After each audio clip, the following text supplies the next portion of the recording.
I want to build a real business versus just making fast cash. That was a big realization. What was the most common breakthrough people would get to when going through your courses or accelerator programs? You have to stay on top of what you're doing if people are looking at you to educate them. And what would you say to someone that's skeptical about the idea of brand as a way to get more direct bookings? Say someone says, well, I'm not going to go and compete with Airbnb. Guests started learning, hey, I don't want just a place to stay anymore. I want an experience. The industry shifted. A lot of people that were in it just to make money fell out, and the people that were leading with hospitality are the ones that have really grown successful companies. We're still in the real estate business, but it comes second to hospitality.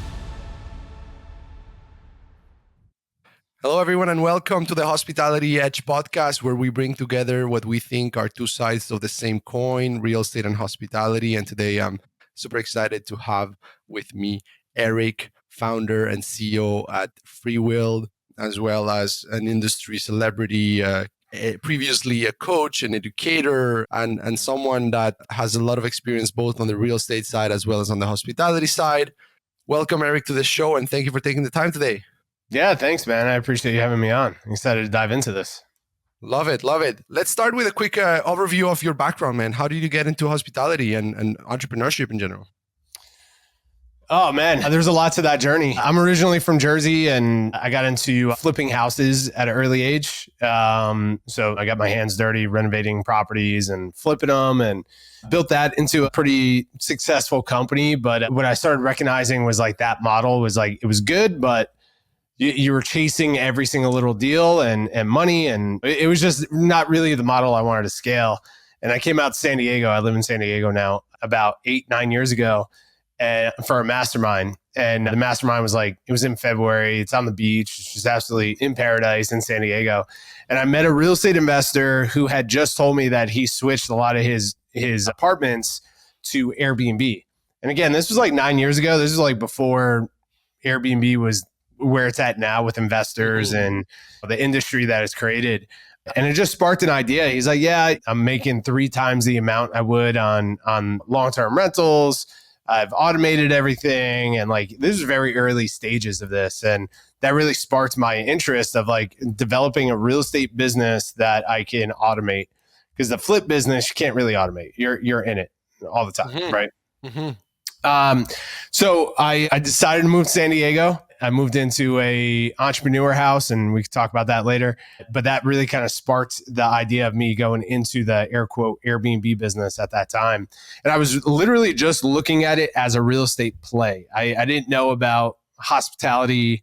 I never had any interest in hospitality. I didn't go into it because of hospitality. I went into it because I recognized that it's a great tool in your toolbox as a real estate investor to, at that time, like 3x your rental income on these properties. So we started arbitraging, and this was before I even knew what arbitrage was. There was like no courses out there, no educators, no one really doing it at a high level. So we just started renting up a lot of apartments from real estate investors. And I feel like this was like once everyone kind of started figuring it out at the same time, right? About 9 years ago. So we grew that pretty quick with the rental arbitrage side. And then I saw the writing on the wall for rental arbitrage being a very challenging model to scale. It was very risky. So we moved that into the management model, and we grew a pretty large management side of the business. But even until I didn't really fall in love with the hospitality side until like 3 years ago when we started working on Freewyld. Because I started recognizing like the industry itself, like I started recognizing that we're a hospitality business first, a real estate business second. Right. And once I had that realization and I started falling in love with like creating hospitality experiences for people and the feedback, and it just really shaped what Freewyld is now. And that's, yeah, again, there's a lot to unpack there, but that kind of led us from like arbitrage to management. And then we had the educational company teaching people how we scale their company, and that took off. All of that kind of led me to where we're at now with Freewyld. And this is my passion. This is what I love. And it's something that we're focused on scaling globally over the next 10 years. Love it, man. So let's talk a little bit about that. Yeah, I love to unpack, as you said. So first of all, that transition from seeing it as a real estate thing towards now you're seeing it as it's hospitality first. What do you think drove that transition on your end? What is the moment when you said, "What? I'm not in the real estate business as I thought I was." Yeah. I mean, we're still in the real estate business, but it comes Sure. second to hospitality, right? Because like, if you're not, this is what I recognize, like in the early stages of me scaling my short-term rental business with arbitrage and property management, it did not matter what, like at that time, guests, the whole exciting part about it was like guests didn't have to communicate with you at all. Like as a guest staying in an early stage Airbnb, like back in the day, it's like, I didn't want to talk to the host. I just wanted my code to get into the house and like have a clean property, right? And we thought it was super freaking cool that you can stay in apartments down in downtown cities, right? Around the country or around the world. That was really like the model, right? Of like, just get cool properties or get properties in downtown areas, stage them with basic staging and automate the process and don't talk to the guests unless you have to, right? And that was a model that we grew and we made a lot of money doing that, but we also had a ton of problems as well. And I started recognizing like soon as like Airbnb, the short-term rental industry became a thing of where it's at now, we have real competition, real companies in the space, and guests had options, and they started learning that like, hey, I don't want just a place to stay anymore. I want an experience. I want to be taken care of. I want professionalism behind this. I really think the industry kind of shifted, and the traveler became more mature. The hospitality, like a lot of people that were in it just to make money kind of fell out. And the people that were really leading with hospitality are the ones that have really driven and grown successful companies. So coming from like the arbitrage and the management side and coming from the educational side, I had a unique view into this industry. And I recognized like maybe 3-4 years ago that you have to be hospitality first and real estate second. Right. Because without world-class hospitality, it's like at the end of the day, like your units are not going to make the money that it could make. And then you have all the other elements that come into driving a successful short-term rental business. But yeah, so that was kind of the realization. It was like a maturity of the industry and the traveler, competition in the space, and guests getting really clear on like, hey, I don't want just a regular place to stay anymore. Right? I want professionalism. I want something that's clean, that's somewhat exciting to experience, but I also want that hospitality side to it. Yeah. Service as a differentiating tool, essentially, to avoid becoming just a commodity. I love it. Let's go back to the timeline of it all. So start with arbitrage. If we were to summarize, well, first of all, for some context, you said you scaled that arbitrage component. Tell us a little bit about the scope of that scale, more or less, so we get a sense on the context there, and then main lessons from that experience. If we go back, I know we're going back quite a while here, but what were the main takeaways from you going through that process of scaling that arbitrage operation? Yeah, I mean, look, my partner and I at the time, like we both had real estate experience. And we had deep connections with the real estate investor world in San Diego. So it was really easy for us to like when we presented to real estate investors, we would like create real estate meetup groups and investor groups, things like that. And when we would introduce to the people in San Diego that owned a lot of rental properties, like, hey, we are a new age rental company. We want to rent all of your vacancies that are in downtown areas. We will guarantee your rents for the next 2 years if you give us permission to re-rent it out on Airbnb, right? And that was really our pitch at the end of the day. And we paid a little bit of premium on top of the rents and all that stuff because we were making, depending on the property, anywhere between 2 and 4x what we were paying for the property. We wouldn't touch it unless we can double it, right? Double the rental cost. So that wasn't a hard pitch at that time because it wasn't as popular as it is now, right? So we very quickly got upwards of 150 units within like less than a year, which was like chaos. And then I started seeing this is when like Sonder started blowing up and like raising money and expanding globally. And you started seeing all these bigger companies raise VC capital to expand that model. And I started learning that like arbitrage, it can still work, but I started learning that the biggest companies that had hundreds of units, thousands of units, they weren't profitable with the model. It was very, very expensive, very debt heavy. And if anything happened to the market, the only asset they have is the cash flow, right? Because like if anything happens to the market, you're kind of screwed, right? With all this. And then maybe 4 years into it or so, COVID came around and we started seeing like a lot of these companies that had these leases had to renegotiate or they had to file bankruptcy, all this other stuff. So we saw that writing on the wall and we started moving, this is way before COVID, we started moving a lot of our arbitrage leases into management models. I'm saying like, hey, why don't you, we'll take 20%, 30%, you take the rest. And a lot of owners started moving that way. And we started recognizing that we were making a little bit of less money on these arbitrage units, but the risk level was so much lower. All we had to do was really drive the success, right? We had to drive the success behind it. There's a lot of learning capital intensive, right? Also, like on the capital intensiveness side of things, like if you compare the two models, one, you have to put all of this cost up front to put the unit up to speed and furnish it and whatnot, get it ready. On the other one, it's the unit is there, you take it, you start charging a commission, right? Man, I remember at this time when I made the decision to move to the management model, we had a list in our office of all the credit cards that we were buying all this furniture for all these units, and it was fun and we were making money. We weren't really losing much money, but I was looking at this and I'm like, shit, man. And I came from, apologize for my language. I come from like the real estate world. I started real estate in 2006, right? So 2 years later, the market crashed. We lost everything. I had to learn how to like get through foreclosure on a couple of properties and short sales and stuff like that, because we were buying with subprime mortgages and all this other stuff. So I always have that in the back of my mind of like, hey, at any point, like this ride can dip and you got to be ready for that. And I was looking at the debt and I was like, man, this is terrifying. I have nothing to sell here, right? I have nothing to leverage here, only the cash flow.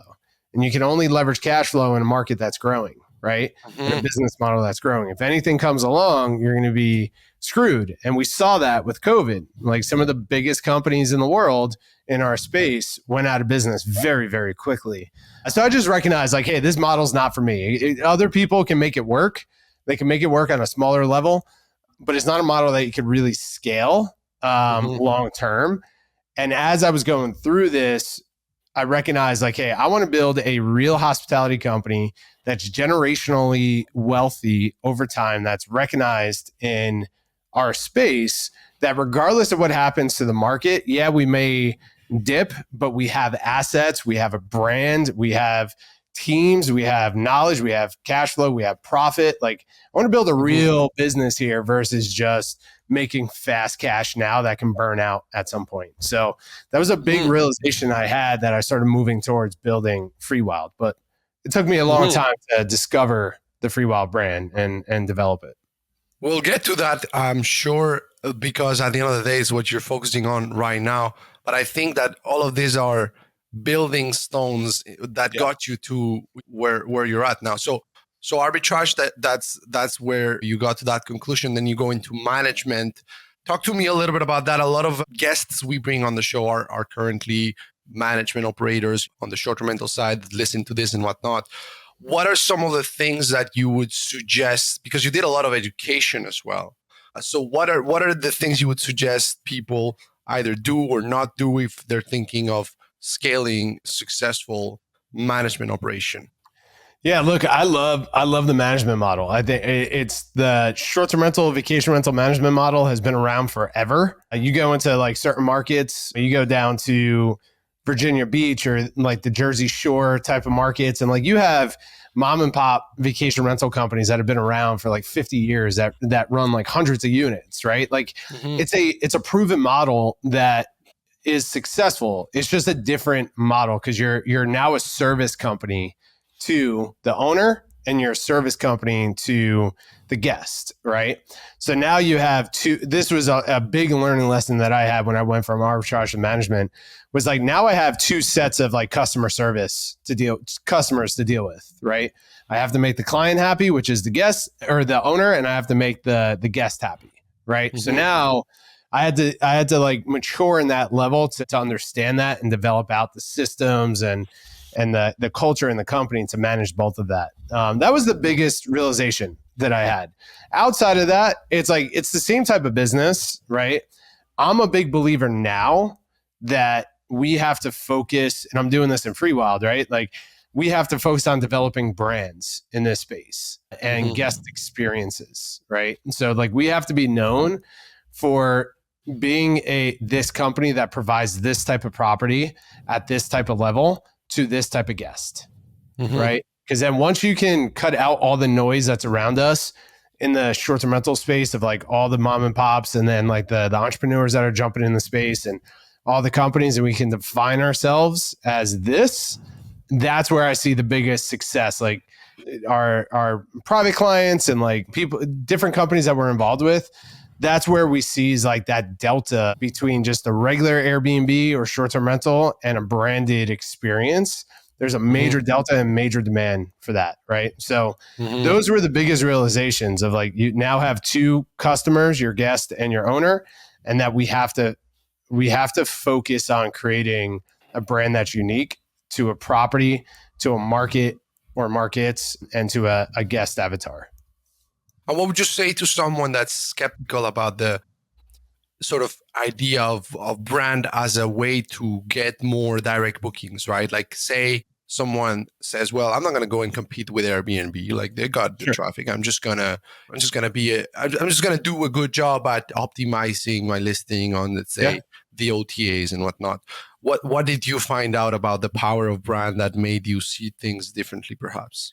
And you don't have to be a brand off of Airbnb, right? So right now we're 70% bookings on Airbnb, right? 30% direct, right? So it's like and eventually the goal is to flip that, right? And build a brand that a customer really is seeking out and connecting with.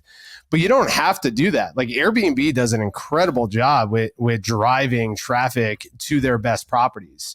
But you have to be something that's unique and world-class on this platform. It's not like the good old days of like what I was explaining of like, we would just rent a house or an apartment, throw furniture, get basic real estate photos, put it up on Airbnb, and we start making a ton of money. Now you have to have unique components that are driving the algorithms to your property, right? So it's like, build a brand that, sure, you can exist on Airbnb. There's a lot of risk that comes with that, of course. And we saw that through COVID. But build something that's unique, that's not just a cookie cutter property that's on Airbnb.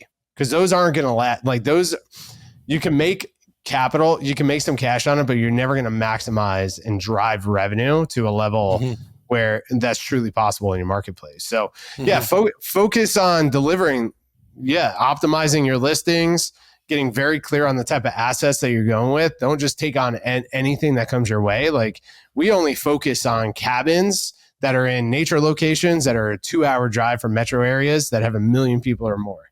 We're super specific on it. And we have to say no to a lot of opportunities. But the moment that we find these properties, our guests are and we know that property so well, that is part of our brand and experience. So we can over deliver on that. Got it. Now, tell me a little bit about the aspect of education that you were heavily involved in for a while. How did that come about? And just what was that experience like? Yeah, so that company is called Overnight Success. I started that with my business partner, Jasper Rivers, who he's an OG in the space. He had the first podcast on Airbnb called Get Paid for Your Pad, and he launched a book called Get Paid for Your Pad. So this was like 10 years ago that he launched all that. So he was one of the first people to like kind of get that out to the space. How Overnight Success started was like, this was at the peak of like me running my Airbnb property management and arbitrage company. And this is like when the Airbnb industry really started bubbling up, right? A lot of people were reaching out to me on like, hey, how are you doing this? What systems are you using? And everybody was in like discovery phase. And I just had about a year to 2 years head start most people that were coming to me. So I was just sharing what we're doing. And then that connected with And then I decided like, hey, I want to grow this company. I need to understand how to do this. The best way of doing this is speaking to the people that are doing it at a high level. So I had this idea of creating a virtual conference, and I named it the Airbnb Mastery Summit. And it was like a 3-day conference online. We had something like, oh man, it was a long time ago. I forget the numbers, but tens of thousands of people registered and showed up for it. And we're like, whoa, this is freaking insane. I was expecting like a couple hundred, but we interviewed a whole bunch of people. And then that's where I met Jasper. And through that, we just had this influx of people that were looking to get started on Airbnb or looking to optimize what they're doing, want to learn how we grew our company. And so Jasper and I decided to start putting on in-person events. And we started doing that with high-level operators and creating these awesome experiences. And then we turned that into, okay, let's go all in on coaching people on what we do in this space. So we created a whole bunch of different programs. We have, of course, just like go at your own pace courses of like the basics on how to grow a company in this space. But our one thing that we were really excited about that we're getting huge results were what we call Legends X. It was a 90-day accelerator for existing hosts. So we had people that were coming to us that had one listing up to about 50 listings. And in 90 days, we helped them build their brand, develop their systems, and then scale their business. And it was an intensive over 90 days. And it was pretty awesome. We really helped companies really grow to huge levels over that space. So that was a big thing that we were focused on. And that all kind of led me to Freewyld at the end of the day, because it's like that business was great, but I learned so much by coaching other people through their businesses, what was working, what wasn't working, and where the industry was really leading. So behind the scenes, I started working on this brand. So the educational side to me is one of the greatest ways that, one, give value to humans on this planet, but two is to learn your craft. Is like you have to stay on top of what you're doing if people are looking at you to educate them on your process. So 100%. It's a huge lesson. And what would you say was the most common breakthrough that people would get to when going through either your courses or your accelerator programs? Like, is there a common breakthrough you would see hosts and operators arrive to? It's super simple, and it has nothing to do with short-term rentals.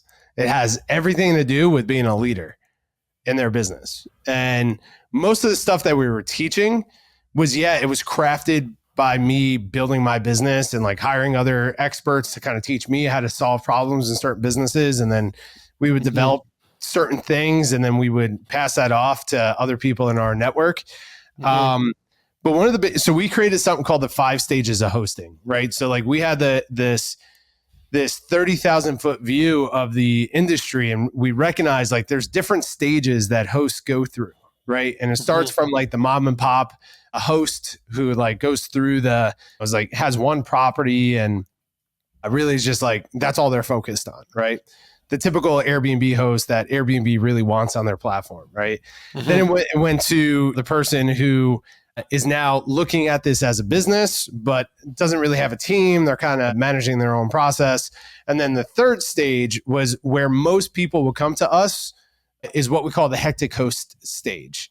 And the hectic host is someone who is a professional host. You have multiple units, you're making money. That's like your main focus is growing this business, but you are the number one person that's wearing all the hats in your business. Right. And you have no real systems. You might have like PMS and stuff like that, but you have no real culture or SOPs in your business to get you out of it. So most people will come to us when, again, they have a couple of listings. We had a lot of people that came to us when they had 100 listings, but they were responsible for everything in their business. And they're what we call a hectic host, right? So we would work with them in 90 days to start thinking about their business through systems. And we embedded in their brain like systems equals freedom, systems equals freedom, systems equals freedom. And anything that you do in your business more than once, we're going to create a system around it. If it's repeatable, there needs to be a system, right? So we would teach people the process that I developed in my business, and it was amazing. Like we saw like a lot of breakthroughs. We have one private client that we work with who we just started working with again. We haven't talked to him in about 2 or 3 years. He reached out to us to work with him in Freewyld, and he came to us in Legends X with 3 listings, and he's up to 88 listings now, and he's doing $5 million a year in top line revenue, right? And it was because he was able to remove himself from being the person that has to respond and do everything, and develop the systems to pass it off to people and lead people, right? So that's like, I know people are always looking for like, hey, what's the one trick to make more money on Airbnb and all this stuff? It's like, well, there's things to it, but at the end of the day, if you want to scale your business, you got to get yourself out of the way. The only way to do that is developing systems and then leading humans in your organization. And let me ask you this personally, though. Is building systems something that came natural to you in your entrepreneurial journeys, or are you more of not at all, dude? No. What was the process for you to build that, or was it more of a thing of like, hey, if it doesn't come as a strength naturally, let's just get someone in place that will have that as a strength? Yeah, it took me a while to hire out, like to make the money to hire the operational team within our company. But no, like, so when we had the arbitrage and the management company, like it was pure chaos. Like we were making money, but it was pure chaos. We had no idea what was going on. Like we were constantly running into multiple issues a day, and fires, multiple fires a day to put out. Right. Mm-hmm. And then I started seeking knowledge from people that have businesses that I really respect, not necessarily in the short-term rental space, but I found a lot of guys that really focused on systems in their business. And I started reading the books that talk about it, right? So like one book, I actually have it right in front of me. It's called Scaling Up by Vern Harnish. Another book is called The EOS System. What else? It's been a while. And then I joined the program called 2X for a while. I've hired a whole bunch of people just to teach me how to build systems, right? Mm-hmm. And then we started recognizing that like even like the most elite companies, military, sports teams, all that stuff, everyone has a process on how they run their business or their team or whatever it is. And I recognized that we needed to start doing that. So I dove into it. I started building it out, but then eventually we hired a COO to kind of lead the operational side and help us take that to the next level. So, and we're doing the same thing in Freewyld. We just hired a fractional COO to help us re-systematize our whole business right now. And I just want to dig deeper in this for a second, because I feel like a lot of people can relate to what you just described of just being in the weeds with fires all going on left and right, and just like, they might be hearing this and saying, wow, I love the concept. I love the idea of putting systems in place. But when am I supposed to do that when I'm busy? Exactly. Like now, going crazy. So what would you say to someone that's in the middle of that craziness and maybe is listening to this and thinking, oh, systems, that sounds complicated. Like what's step one? Yeah. How do they go about it? Yeah. So, I mean, step one is recognizing that you need to document anything that you do in your business more than once. Like if something comes up and everyone has their own process on how they do things. And this is what we learned in Legends X is like everyone has their process on how they deal with customer service or how they open and respond to emails, how they underwrite new deals that are coming in or talk to owners and sending out documents. Everyone has their process, but they keep it in their head, right? Mm-hmm. And the hardest part is trying to get it out of your head and onto paper and then teaching somebody else how to do it, right? And this is a long-term process that you're going to be doing forever in your businesses, right? So the easiest thing that we did that everyone can do who's listening to this is like have a sheet of paper, physical paper and pen next to your desk. And every single time you do a new task, you write down what that task is, right? Mm-hmm. So it's like, what did I do today? So we're trying to buy a property today, another cabin community. And part of my process was to send out my acquisition packet, right? And I'm like going through my Google Drive trying to find this packet and do this whole thing to send the link to the broker to kind of explain what we're buying, the whole thing. So as I'm doing that, I'm writing that down as a potential system in the future, right? And then what you do is you grade that task to say, is this something that I must do? Or is this something that I can train somebody else to do that can do it 80% as well as I can? And if the answer is yes to the second question, you immediately start documenting your process. And it's like, man, we're in the age of AI. It's so freaking easy to develop systems now. They're not perfect, but it's like download Loom, record every task that you're doing, build a database of it, upload those transcripts into Chat GPT and tell Chat GPT to create a SOP on how to do this task, export that to a Google Doc, and then start training a VA on doing these basic tasks and get the lowest level tasks off your desk so you can focus on the bigger thing. I'm not a systems guy, but I see the value in it because all I want to do is be in the vision side of my business. And to be there, I got to remove all the BS from my business. And me responding to emails, me responding to guest challenges, unless it's a major fire where I got to step in, I don't need to respond to what the Wi-Fi code is, right? And all that.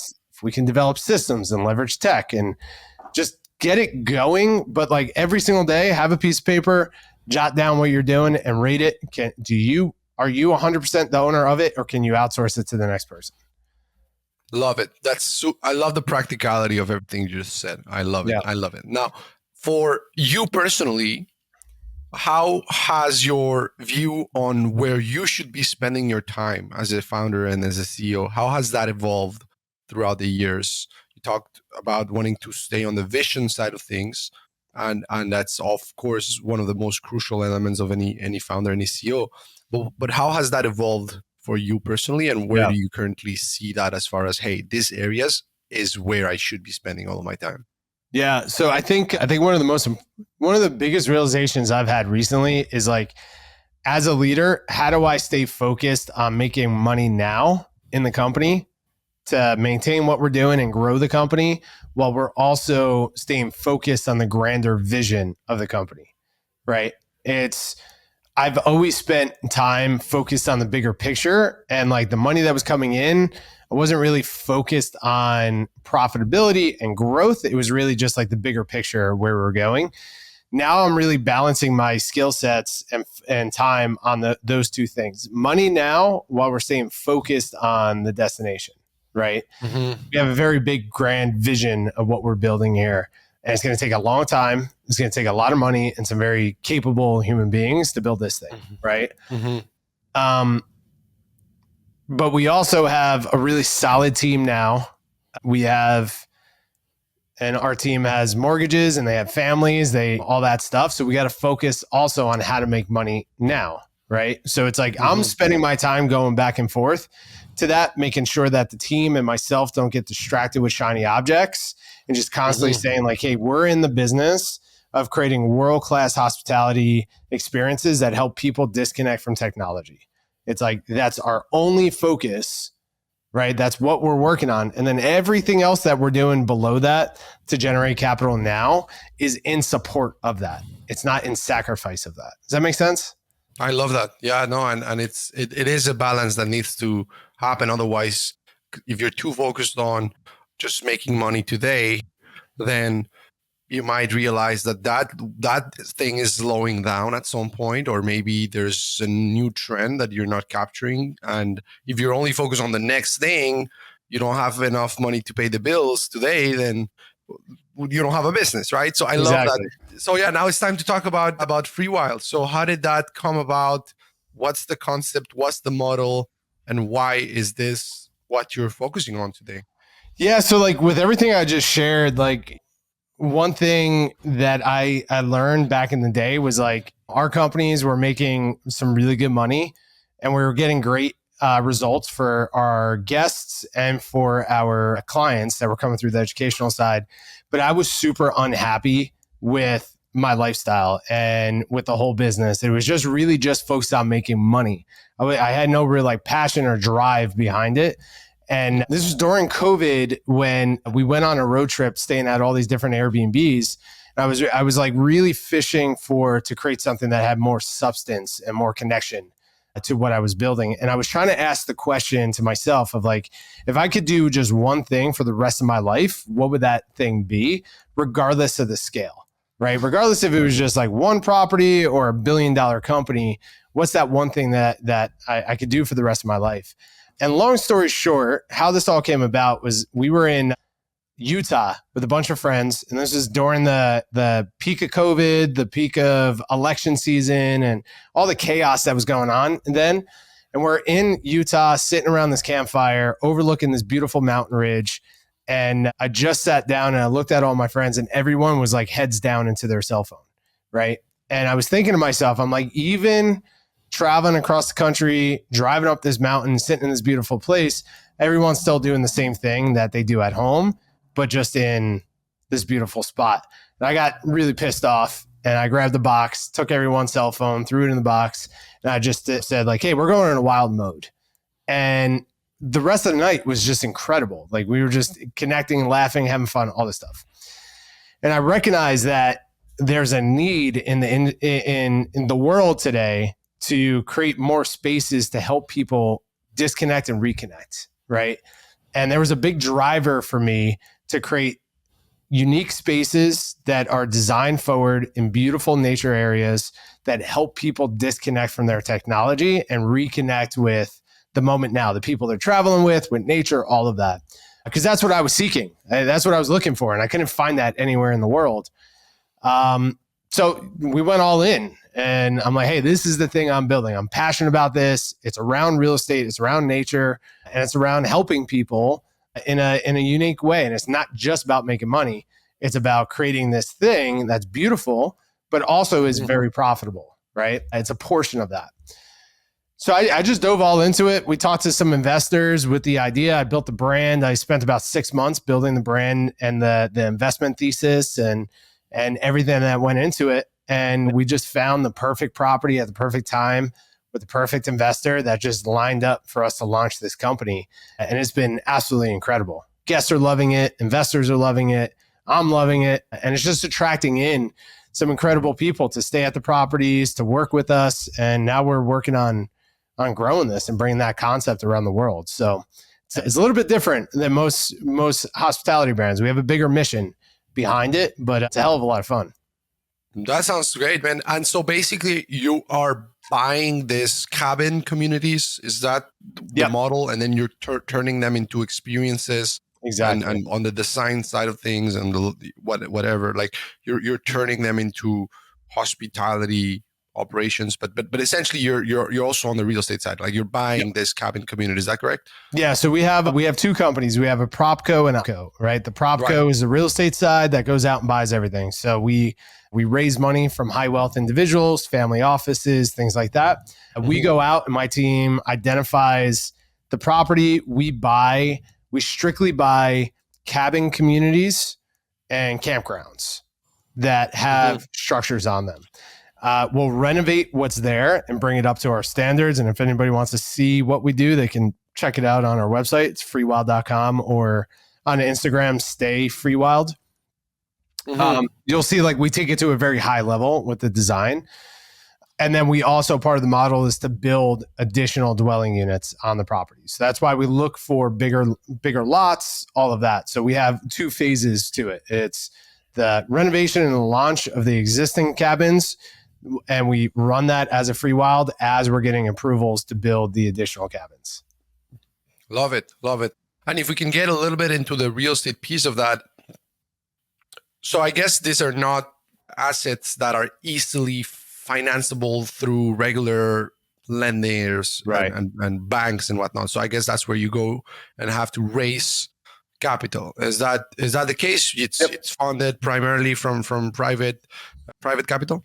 Yeah, 100% private capital. And it's really the reasoning behind that is speed. I just want to move fast right now with the right opportunities. So when we find one of these opportunities, we want to jump on it immediately. And look, we could probably get some financing in place, but we're still an early stage company. So I'm more, and I have a 20-year horizon on this company, right? Like this is a generational company for me. I'm not trying to focus on raising VC capital and scaling this thing to the moon and selling it to a private equity company. It's like, this is what we're building. This is going to be part of my family and my team's family for a very long time. So I'm okay giving up a lot of equity in these our real estate plays right now to our private investors that are helping us build this mission and this brand. So over 20 years, we'll be in we won't need to raise as much. We'll be able to work with debt on these properties. But right now it's all about speed. So we're bringing private investors in, buying these properties in a syndication deal. And then my opco has an agreement on the property to run the day to day. Got it. And is it a propco per deal, per acquisition? Like yep. You're doing it. Yeah. Okay. They're not buying into the thing that's going to be buying multiple. It's one deal at a time. That makes sense. And what have you learned or how has your structure evolved in terms of fundraising from when you perhaps first raised funds to the way you're doing it today? Well, I mean, money's a lot more expensive now. The investors' risk tolerance is a lot lower. And that's pretty much it. I mean, we're giving up. To me, it's like we just have to find. So that makes it more difficult for us to find the properties that we're looking for, because I think where we're going through in the market right now is like the money is a lot more expensive, which lowers our buying power. But then the sellers have not yet come to the conclusion that the market has disrupted a little bit and they're still staying at these crazy prices. And there's still some crazy people out there that will just buy at outrageous numbers.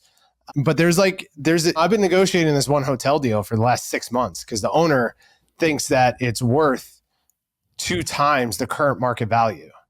And he's running up to foreclosure and he needs to get out of this thing. But he's dead set that his property is worth X. And after underwriting in every single possible way, it's worth Y. And he just won't adjust to that. And we're seeing that across the market as a whole.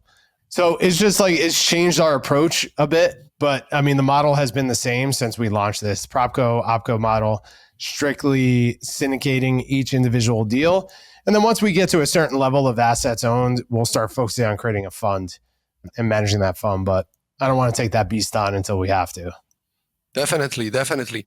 And what about that risk tolerance aspect that you just mentioned when it comes to investors is crucial. And I want to talk about it a little bit, just because on your end, you've also mentioned that given what you saw when you first started in real estate, right? In the when you started in 2006 and then 2008, the crisis and all of that, like that made you aware of the risk, the importance of risk mitigation. And then you were aware of that again on the arbitrage era of yours. So right now, how are you looking at risk mitigation with this asset class and with this kind of investments that you're making?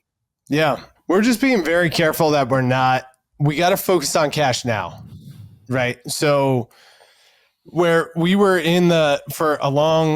for the first half of this year, we were underwriting so many properties that we were considering purchasing at the upside of the deal, meaning the value came from when we get approvals and we can build structures, right? We are completely dialing back on that, especially just at the stage that we're at, because if anything happens with that one deal, it's going to disrupt us as a whole.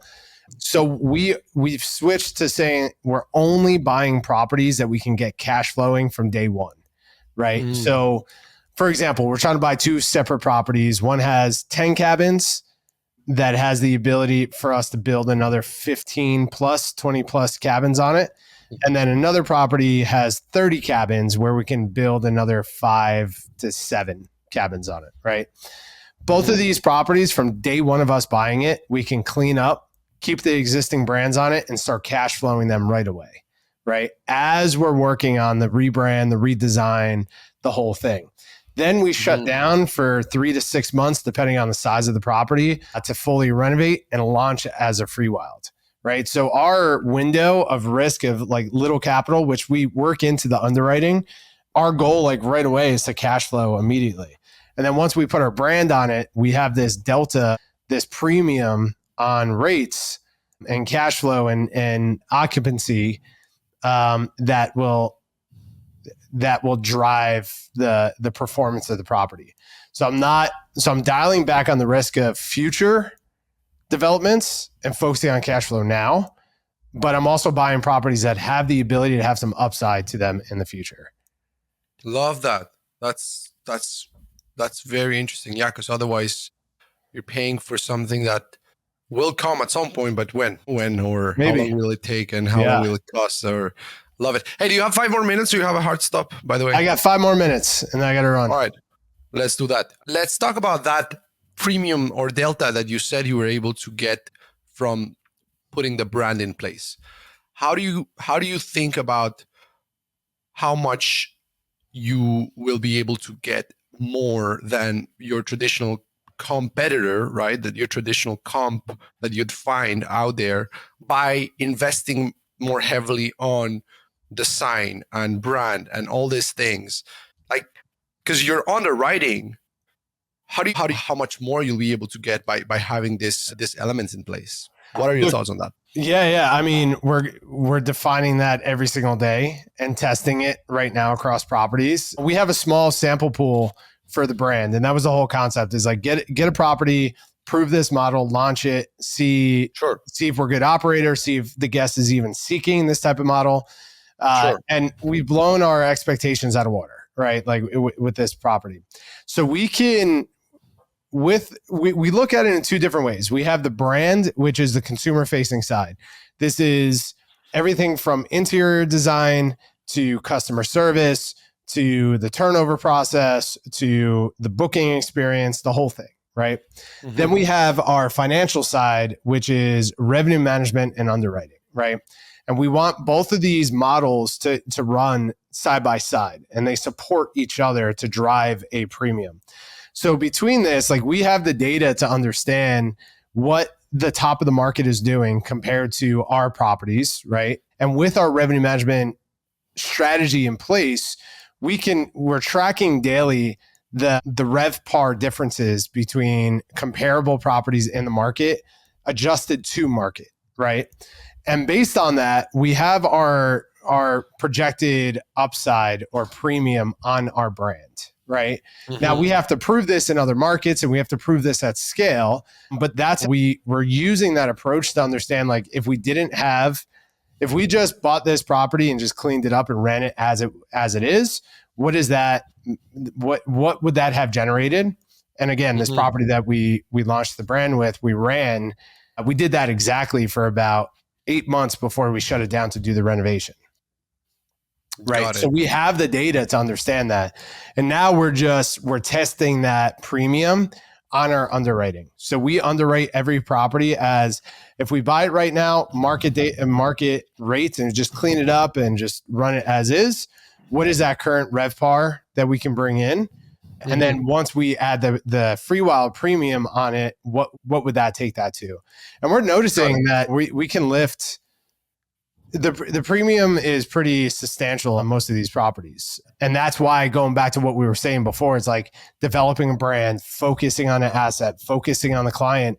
You don't have to do this off of Airbnb, which I highly recommend people have something off of Airbnb. But I love that platform. I made millions of dollars with them. It's incredible. But it gives you more power to make more decisions, right?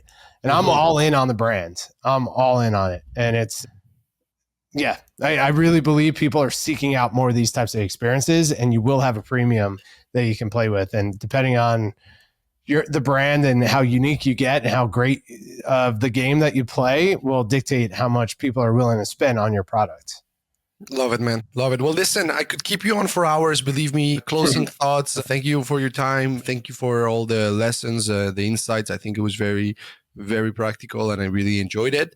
Where can people connect? Where can people stay in touch with you and follow along the 20-year vision that will come to fruition? Yeah, I appreciate that. I mean, everyone can check us out at freewyld.com. That's FREEWYLD.com. I'm on mostly LinkedIn, Eric D. Moeller on LinkedIn. And then Freewyld is on Instagram, which is Stay Freewyld. those are the 3 best spots. And then over time, we're going to be expanding that out. But thanks, man. Awesome, I appreciate the time. Likewise, man. Let's stay in touch. Thank you for your Yeah. time. Bye-bye. Thank you.